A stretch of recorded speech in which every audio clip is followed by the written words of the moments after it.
In this video, I'm giving a heartfelt acknowledgement of the pain and the struggle of individuals who've experienced trauma and domestic violence. The lack of understanding, support, and access to the professional help compounds their suffering, leaving them feeling isolated, unworthy, and burdened by shame, guilt, and regret. Right now in Australia, there is a call for greater empathy, resources, and respect for the enduring impact of trauma on individuals and their mental health and their overall well-being. I've been quite meticulous in trying not to make this video triggering in any way, but it is also a very sensitive subject, so I'm triggered by everything that's going on right now. I am overwhelmed to see that the issue of domestic violence is finally being addressed openly. My heart is filled with gratitude that the women and children now have the opportunity to escape such harrowing situations, and the discussion, I'm sure, will be helping more people make their way to safety. However, I believe that simply giving money to these individuals to leave is not the best solution. Offering a $5,000 sum is akin to presenting a financial incentive to victims of domestic violence, somewhat similar to another baby bonus scheme, and particularly women who also receive additional funding for their children. This may inadvertently be perceived as a form of hush money from the government, furthermore requiring individuals to undergo a difficult process to substantiate the claims of domestic violence. It is important to acknowledge that not all injuries resulting from abuse are visible, and victims may be hesitant to seek medical or legal assistance due to fear or deep-rooted beliefs. It is crucial to recognise that domestic violence extends beyond physical harm to encompass emotional, mental, and even spiritual abuse. The mental manipulation can leave one in a state of constant fear, confusion, and exhaustion. The emotional torment can cause a roller coaster of heightened sensitivity followed by emotional numbness. Domestic violence is not just about physical violence.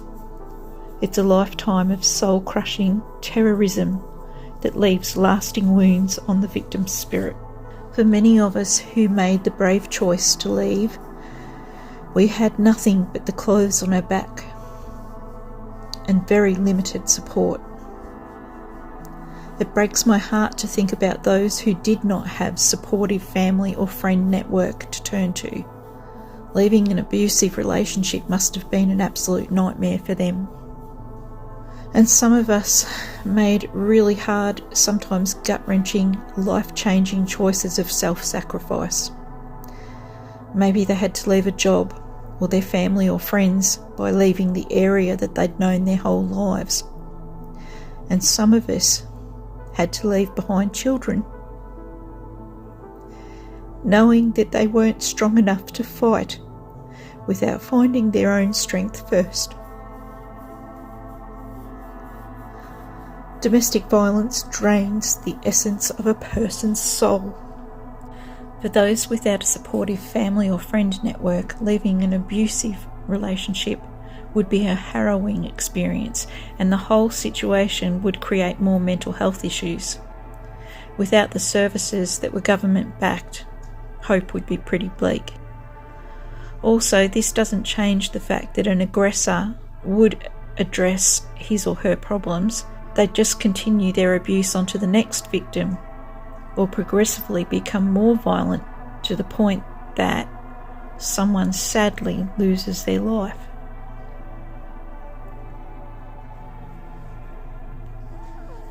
As I listen to the statistics shared in the media, I can't help but reflect on the complexity of the domestic violence reporting. While the numbers presented may be underestimations, as they say, due to underreporting, it is important to acknowledge that some individuals may falsely report incidents of violence out of spite, vindictiveness, or narcissistic tendencies. This could stem from a desire to shift the blame for their own actions or to cope with feelings of guilt or shame following a negative reaction from their partner. It saddens me to hear the term gender violence being used to suggest that more men are perpetrators of domestic violence. It seems rather unfair to make such assumptions, because the reality may be that the numbers are more evenly balanced. Men may be less inclined to report instances of abuse due to societal expectations that discourage vulnerability and showing weakness. Being seen as the stronger gender, there could be some shame attached to speaking out about experiencing the violence. So it's important to approach this issue with sensitivity and understanding, recognising that both men and women can be victims of domestic violence. While I witness this crucial step forward, I can't help but feel a surge of emotions as I wonder about my own experiences and the battles that I've fought, the fear, the pain, the silence I have endured in my own experience of domestic violence. I'm torn between elation for the broader awareness and the ache of my own untold story, begging to be heard, acknowledged and supported. I long for justice and healing for those who suffer in silence, including me. I'm not trying to make this about me. I'm genuinely feeling for everyone that goes through this. But I have to say this: every victim and survivor, including myself, should receive attention, compassion and healing that we also rightfully deserve. The scars of domestic violence run deep. In my own journey, I still feel like a victim as I grapple with the lasting effects of complex PTSD, anxiety and cognitive dysfunction. Back when I was just 15 years old, I found myself trapped in an abusive relationship with a manipulative 21-year-old who held my family's lives hostage with his threats. I believed that I was shielding them from harm, but in reality, I was enduring a nightmare of violence and manipulation.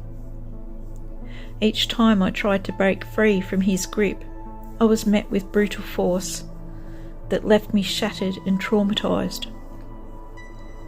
It wasn't just the physical assaults that left their mark, but the insidious mental and emotional torture that he subjected me to.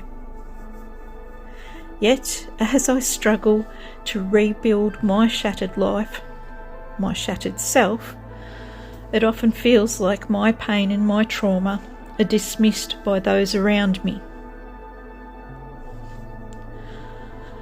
The invisible wounds of domestic violence are just as real and devastating as the visible ones, and I long for the understanding and validation that seems so elusive in my journey towards healing.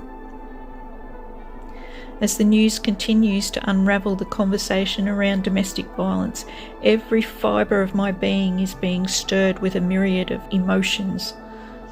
Yet, when I try to broach the subject, all I can think about is the deafening silence that greets me and the lack of understanding and the absence of support. The impact of my past experiences reverberates through every facet of my existence, leaving me feeling isolated in my singlehood, devoid of close companions and trapped in a state of loneliness within the confines of my small home.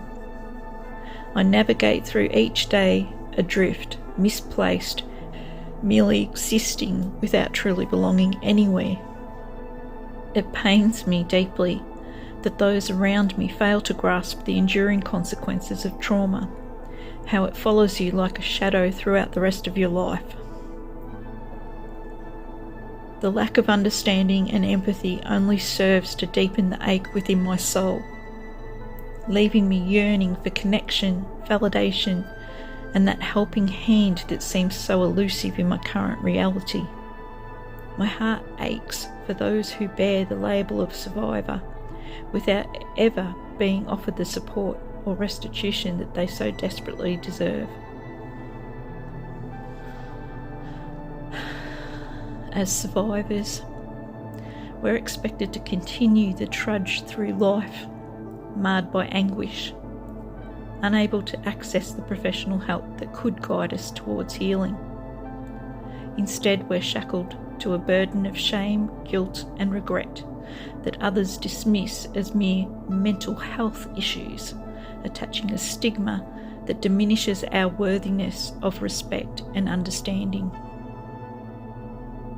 The weight of these invisible wounds is immeasurable, and the lack of acknowledgement only serves to deepen the sense of isolation and unworthiness. Something has to happen in resources and assistance to those in need, but also in fostering a culture of compassion and empathy that recognises the inherent value of every individual, regardless of their struggles. We should be teaching the children more about consequences of poor choices. I think had I have had the ability to openly communicate and be heard by my parents, my life may have been very different. So how could we manage domestic violence situations?